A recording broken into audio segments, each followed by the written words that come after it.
Bunda.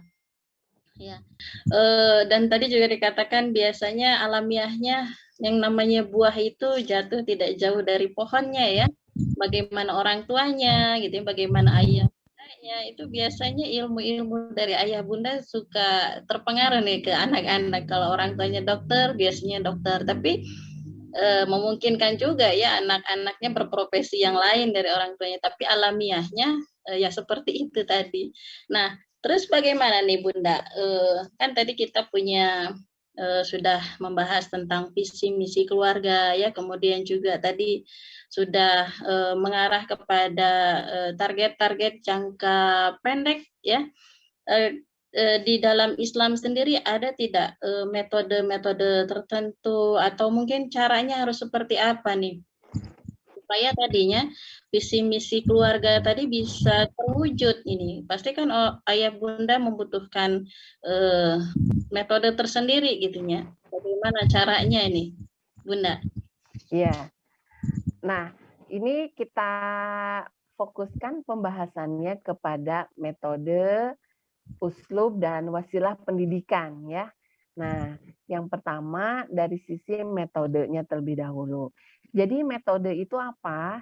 Metode itu suatu jalan yang harus ditempuh dan itu nggak bisa pakai jalan yang lain, begitu ya. Metode itu jalan untuk menempuh suatu tujuan tertentu. Nah, dalam pendidikan di Islam yang saya pahami bahwa metode pendidikan yang tepat adalah talakian fikrian, yaitu bagaimana sebuah ilmu itu bisa berpindah kepada anak didik dengan jalan pemikiran, bukan dengan jalan yang lain. Sehingga di komunitas mendidik anak soleh itu sering disampaikan bagaimana orang tua itu harus menghidupkan akal dari anak-anaknya. Nah, kita ketahui bersama bahwa anak-anak kita adalah jenis manusia, sama dengan kita. Kita kan manusia, berarti anak-anak kita juga jenisnya jenis manusia. Nah, manusia itu beda dengan makhluk yang lain dari sisi akalnya. Nah, oleh karena itu, kemuliaan sebagai manusia ini tentu harus dioptimalkan. Nah, ada memang pengajaran yang itu tuh bisa terjadi dan anaknya juga bisa kemudian jadi belajar begitu ya, tapi tidak dengan menghidupkan akalnya. Contohnya dengan ketakutan, dengan tekanan ya. Nah, ini berarti lebih kepada pendekatan gorizah. Contohnya, ayo kerjakan PR-nya atau hafalkan halaman ini. Kalau tidak nanti ibu ambil jatah jajannya, misalnya gitu. Nah, kalau itu kan berarti anak bergerak karena takut. Nah, itu berarti pendekatannya ke goriza.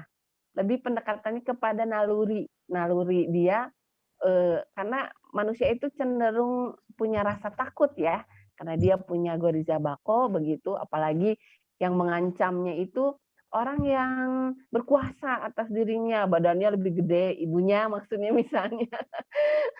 Badannya lebih gede, punya kuasa atas uang jajan, begitu. Punya kuasa atas rumah. Nah, ketika kemudian seorang ibu menakut-nakuti anaknya agar belajar, berarti dia menggunakan pendekatan goriza. Nah, untuk yang menggunakan pendekatan goriza, biasanya ini tidak akan bertahan lama. Jadi selama ada ancaman dan selama anaknya tahu bahwa itu akan dilaksanakan. Kadang-kala kan anak juga tahu itu cuma nakut-nakutin aja begitu ya. Atau kemudian anaknya bisa lapor ke bapaknya atau ke neneknya gitu ya. Sehingga ancamannya bisa berhenti gitu. Nah, ini hal-hal yang seperti ini bisa dipahami bahwa pendekatan dengan gorizah itu tidak akan bertahan lama begitu. Nah, apa namanya itu ya, satu misalnya. Ini banyak ternyata di lembaga-lembaga pendidikan yang masih menggunakan pendekatan seperti ini ya, ditakut-takuti, dibully misalnya oleh gurunya sendiri, direndahkan, diejek-ejek misalnya. Nah, ini tentu harus dihindari. Maaf, metode yang seperti ini, metode pembelajaran yang seperti ini. Nah, berikutnya bisa jadi dengan cara kekerasan fisik. Nah, bisa jadi ya, ada metode pembelajaran seperti ini. Contohnya, lihat ke ibu, misalnya 1 tambah 1 sama dengan 2, misalnya begitu. Anaknya masih belum ngerti ya, diajari lagi 1 tambah 1 sama dengan 2.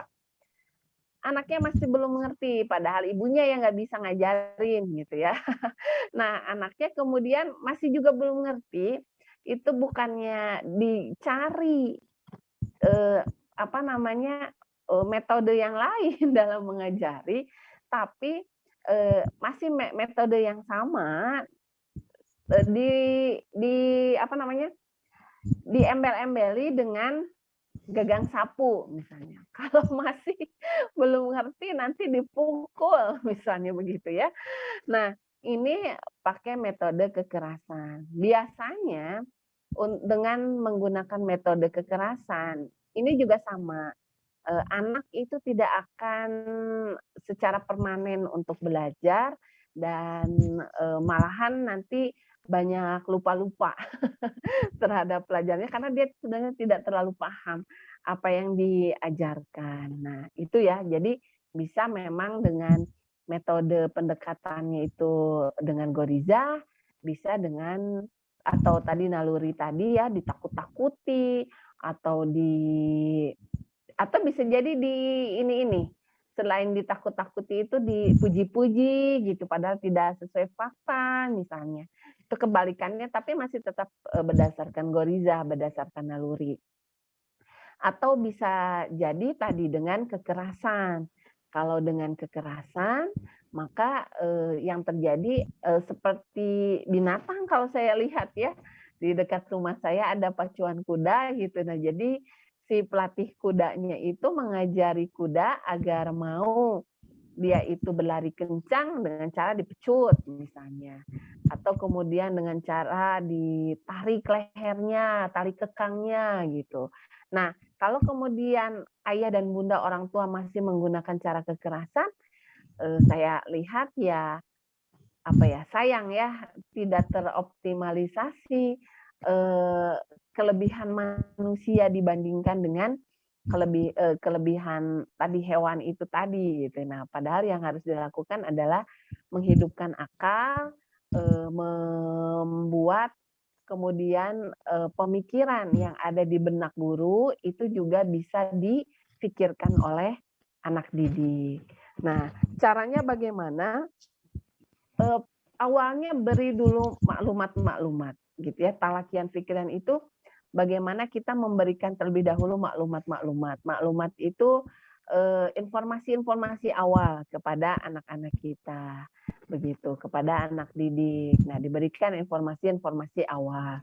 Nah, setelah diberikan informasi awal, baru kemudian kita hadirkan fakta yang lain, kita hadirkan kasus-kasus tertentu yang lain, yang kemudian bisa membuat mereka mengaitkannya dengan maklumat atau info awal yang sudah kita berikan sebelumnya.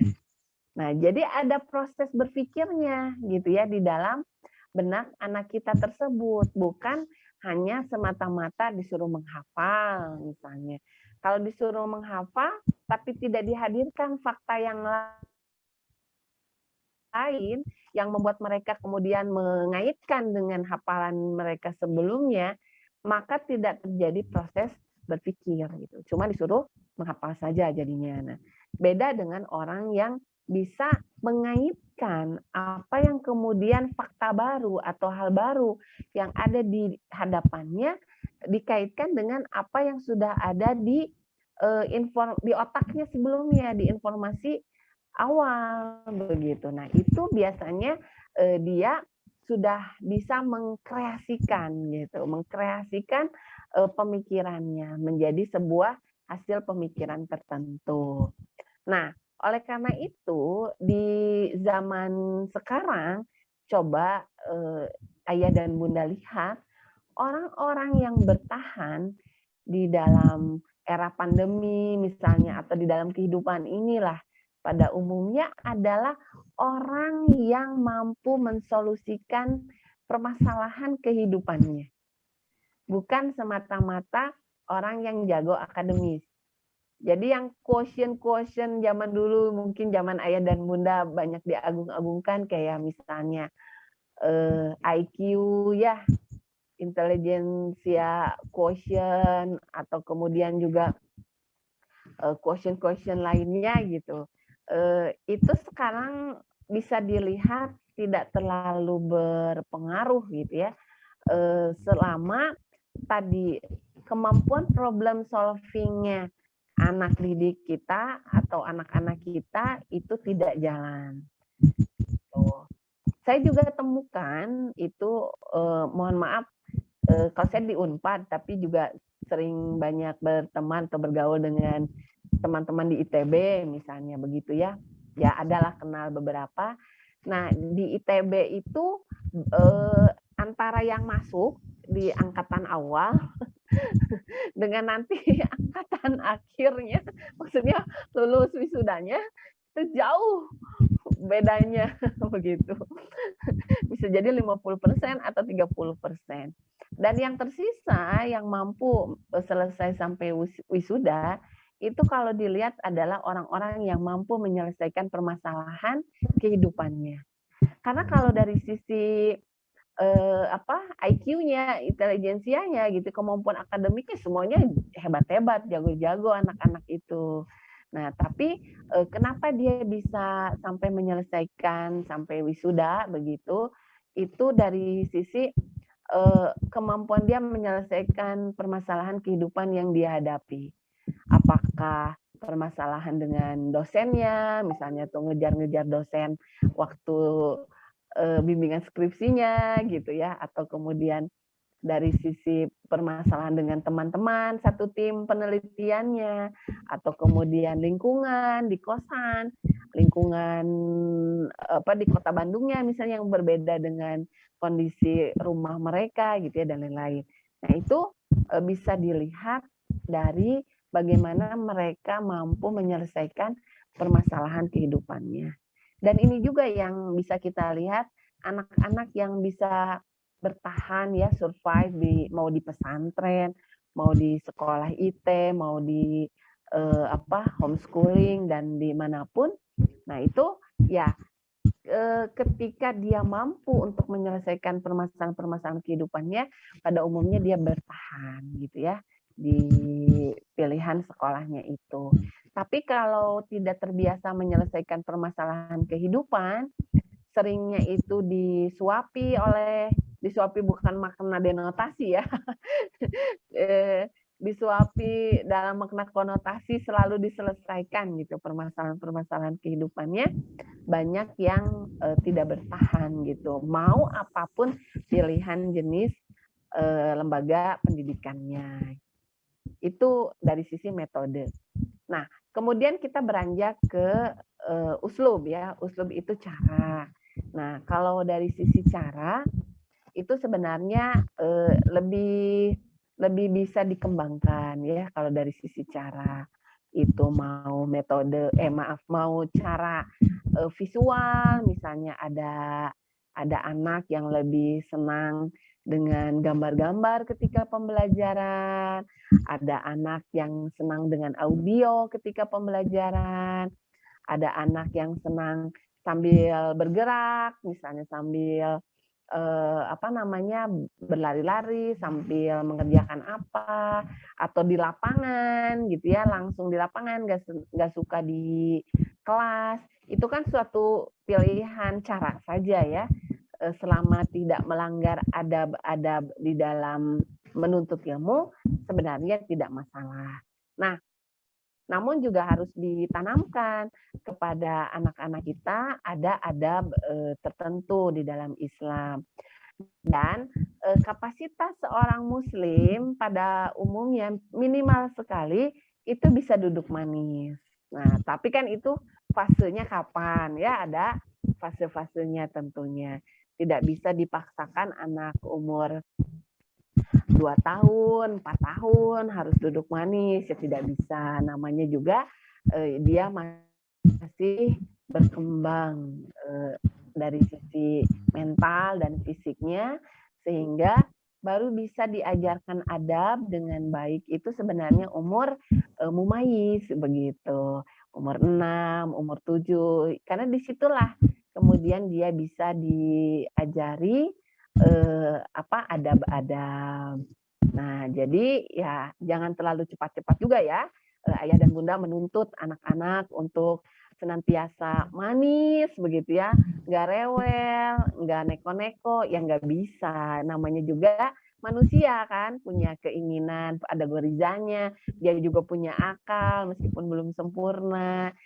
Nah, sehingga tidak bisa ditekankan gitu ya untuk sebelum balik untuk harus sesuai dengan aturan Islam seluruhnya. Karena ada fase-fasenya kembali lagi seperti itu. Nah, itu pilihan uslub. Nah, berikutnya uslub juga bisa dilihat dari sisi apakah mau les gitu ya, apa mau bentuk kelasnya, bentuk pembelajarannya kelas, klasikal, apa mau bentuknya privat, apa mau kelompok. Nah, itu tiap orang sebenarnya kan punya kecenderungannya masing-masing. Selama itu uslub, sebenarnya tidak masalah. Selama pembelajarannya itu menghidupkan akal, mau ditempuh yang mana, itu juga sebenarnya tidak masalah. Nah, kadang memang butuh kelas, butuh klasikal, kadang butuh halakoh, kadang butuh privat, begitu ya. Nanti disesuaikan saja sesuai dengan kebutuhannya. Tapi memang kalau dari sisi kalau yang ditargetkannya itu adalah pemahaman itu berarti tahu ilmunya sampai diamalkan, itu lebih sedikit biasanya lebih paham. Nah, jadi itu rumusan umumnya di dalam Islam memang proses pembelajaran dari sisi uslub itu biasanya dengan halakoh atau kelompok gitu ya. Selain privat, biasanya kalau privat kan berat di ongkos ya. Nah, itu bisa dilakukan dengan cara berkelompok gitu. Nah, kalau yang terlalu banyak ya tentu ini kan tidak akan terperhatikan ya anak kita itu pada umumnya seperti itu. Nah, itu pilihan uslub, masih bahasan uslub. Nah, berikutnya selain uslub juga kalau digali ini masalah uslub lebih banyak lagi pengembangannya, itu silakan saja. Namanya juga kalau uslub itu Allah serahkan sebenarnya kepada kita, karena itu kan berkaitan dengan cara yang lazim dilakukan di dunia ini. Selama tidak melanggar hukum syara, ya itu tidak masalah ya. Kalau untuk masalah uslub, selama dia itu mewujudkan kepada metode gitu ya, selama dia itu memperkuat metode dan kemudian meraih keefektifan dalam meraih tujuan, ya itu tidak masalah. Karena nggak mungkin ada uslub yang salah gitu ya. Ada juga uslub yang tidak tepat sebenarnya. Karena koridornya ini sudah dalam koridor tujuannya yang benar, yaitu kepada akhirat, kepada surga, untuk ketakwaan. Tentu jalannya nggak mungkin di luar ketakwaan ya. Nah, cara-caranya pun pasti mengikuti ke arah tersebut begitu. Nah, itu ya dari sisi uslub. Jadi itu kalau dicari uslubnya itu wah berapa ratus gitu, itu pasti ada ketemu gitu. Saya pernah belajar ilmu pendidikan itu kan Kalau di ilmu pendidikan itu namanya metode pembelajaran ya. Nah, tapi kalau yang saya pahami itu sebenarnya cara pembelajaran. Itu ada ratusan yang saya pelajari waktu kuliah H4 dulu tuh. Nah, itu bisa digali ya lebih banyak lagi sebenarnya sesuai dengan kreativitas dari gurunya. Nah, berikutnya selain uslub itu ada wasilah. Nah, kalau wasilah itu segala peralatan, segala sarana gitu ya, prasarana yang bisa mendukung kepada pembelajaran itu sendiri. Yaitu silahkan, ini juga lebih banyak lagi ini ya dibandingkan uslub. Kalau dicari perkembangannya, ini bisa berkaitan dengan gedung, misalnya bisa berkaitan dengan alat peraga, bisa berkaitan dengan buku, bisa berkaitan dengan macam-macam gitu, luar biasa. Nah, tinggal nanti bagaimana kreativitas dari guru, dari orang tua untuk memberikan pembelajaran dengan wasilah-wasilah yang paling tepat untuk anak didiknya atau untuk anak-anaknya. Seperti itu Teh Melan berkaitan dengan metode, uslub, dan wasilah.